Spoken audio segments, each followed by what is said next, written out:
On dit que certains hommes se brisent quand le système s'abat sur eux, mais d'autres, ils le brisent de l'intérieur. Ce soir-là, Isaiah Mercer ne cherchait pas les ennuis. Il rentrait juste chez lui, cravate desserrée, gros contrat signé, l'avenir en pleine lumière. Les lumières de la ville s'effaçaient derrière lui et la route de Géorgie s'étendait, tranquille, sous ses pneus. Son Bluetooth s'active, Sienna Blake, son avocate, son amie, parfois la seule personne à vraiment croire en lui, plaisante sur le fait qu'il devrait déjà être en train de fêter ça. Il rit doucement. La vie était belle, pour encore 5 minutes, puis met les gyrophares, rouge et bleu, clignotant comme une menace silencieuse. Son ventre se serre. Pas de culpabilité, non. Il n'a rien fait de mal. C'est plus ancien que ça. Une peur ancrée depuis des générations, main sur le volant, rester calme, ne pas bouger trop vite. Mais au fond, Isaiah le sent déjà. Ce n'est pas un simple contrôle. Le flic qui sort de la voiture, l'adjoint Rhys Dalton.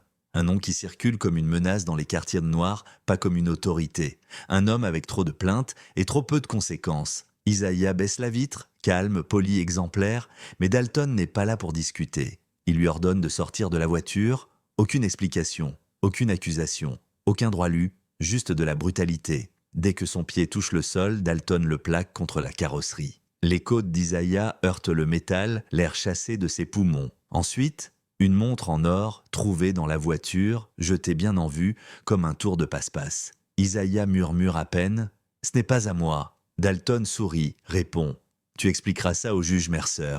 Et comme ça, 8 ans de sa vie disparaissent. Avalé dans une salle d'audience où le juge Barrett Langston trône comme un roi dans son tribunal. Un homme qui ne voit pas des accusés mais des statistiques à remplir. Langston n'hésite pas. Il n'écoute rien. Il ne feint même pas de considérer la demande de Sienna sur le profilage racial et les fautes policières. Il la balaye d'un revers de main comme si elle l'empêchait d'aller déjeuner. Isaiah écope de 8 ans. 8 ans.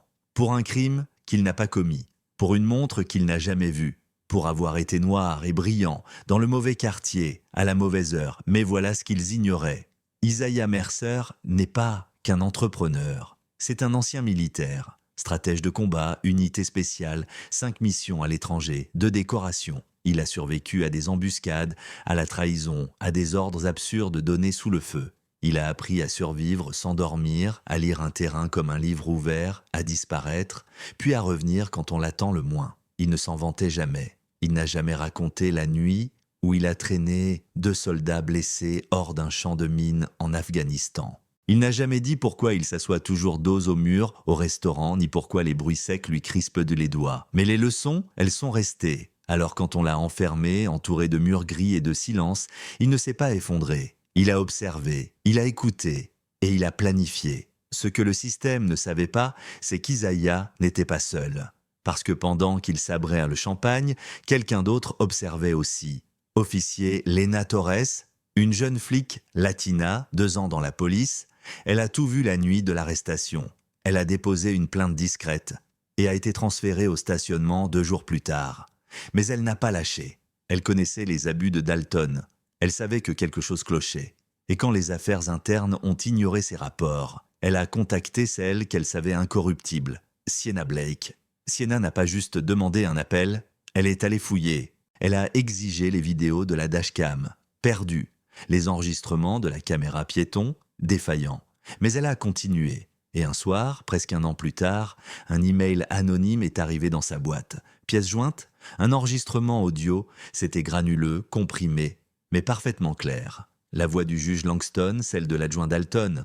Plante la montre, arrête-le, pas besoin d'en faire trop, il correspond au profil. Le système n'était pas cassé. Il était truqué. Le lendemain matin, l'affaire a explosé. D'abord un blog local, puis Reddit, puis toute la presse. Et soudain, ceux qui fermaient les yeux ont commencé à se retourner les uns contre les autres. Le chef de la police, furieux en conférence de presse, a promis une enquête. Le maire a publié un communiqué sur la nécessité de reconstruire la confiance. Les hashtags ont enflammé les réseaux. Justice pour Isaiah, expose Langston, corruption à tous les niveaux. Des manifestations ont eu lieu devant le tribunal même où Isaiah avait été condamné. CNN s'en est emparé. TikTok l'a transformé en symbole. Et Isaiah, il est devenu un homme à la fois adulé et menacé. Mais ce que personne ne savait encore, c'est que son combat ne faisait que commencer. Voici la traduction intégrale en français de la partie 2 du script, avec un ton naturel, cinématographique et émotionnel, fidèle au style américain parlé, adapté à une voix off YouTube. Une semaine après sa libération, Isaiah voyait sa ville autrement. Il ne pouvait plus faire 2 pâtés de maison sans être arrêté. Certains le prenaient dans leurs bras, d'autres chuchotaient « On est fiers de toi ». Et puis, il y avait ceux qui se contentaient de le fixer, sans savoir s'il était une leçon ou une menace. Les journalistes campaient devant chez lui. Son visage s'étalait à la une de Time, Rolling Stone, même en première page du New York Times avec ce titre « De prisonnier à icône, l'homme qui a fait trembler le système ». Mais Isaiah ne se sentait pas comme un héros. Il dormait mal. Les nuits étaient trop calmes ou trop bruyantes dans sa tête. Portes métalliques qui claquent, cris étouffés, les chaînes qui raclent le sol en béton. Il a donné 5 interviews, 3 conférences de presse, 2 interventions dans des universités où on l'appelait l'étincelle d'un nouveau mouvement pour les droits civiques. Et pourtant, quand il se regardait dans le miroir, il ne voyait toujours que l'homme qu'on avait plaqué contre une voiture et accusé de vol. Mais derrière les caméras, le vrai combat commençait. Le tribunal interne de la police s'est ouvert en grande pompe, puis a viré au cauchemar. L'avocat de Dalton a plaidé la théorie du bouc émissaire. Il a accusé le service d'avoir sacrifié un homme loyal pour calmer l'opinion publique.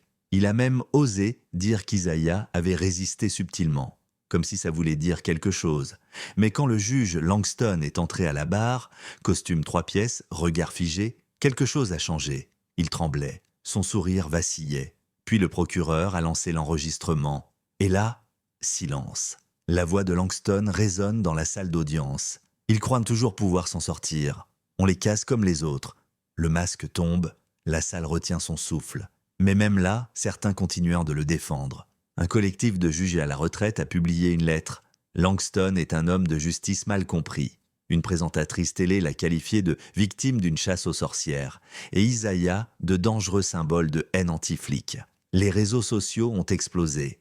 Les familles se sont déchirées. Des manifestants se sont battus dans les rues. Et Isaiah, lui, était au cœur de tout ça, face à un choix impossible. Sienna voulait qu'il témoigne à nouveau. L'agent Torres le suppliait d'exposer tout jusqu'à la racine. Mais Isaiah doutait, parce qu'au fond, il avait 2 options. Tout révéler, ruiner des carrières, des familles, des vies, mais faire éclater la vérité. Ou se retirer, garder sa paix. Tourner la page, les nuits passaient, il fixait les fenêtres, il lisait les menaces anonymes, les messages de soutien, les offres de livres, les insultes, les photos trafiquées de cordes, jusqu'au soir où un homme a frappé à sa porte. Elijah Doucet, 60aine entamée, regard doux, tatouage sur les mains, il dit « Tu ne me connais pas, mais moi, je sais ce qu'ils t'ont fait. Ils m'ont fait pareil, en 1989, quand il n'y avait pas de caméra pour nous sauver.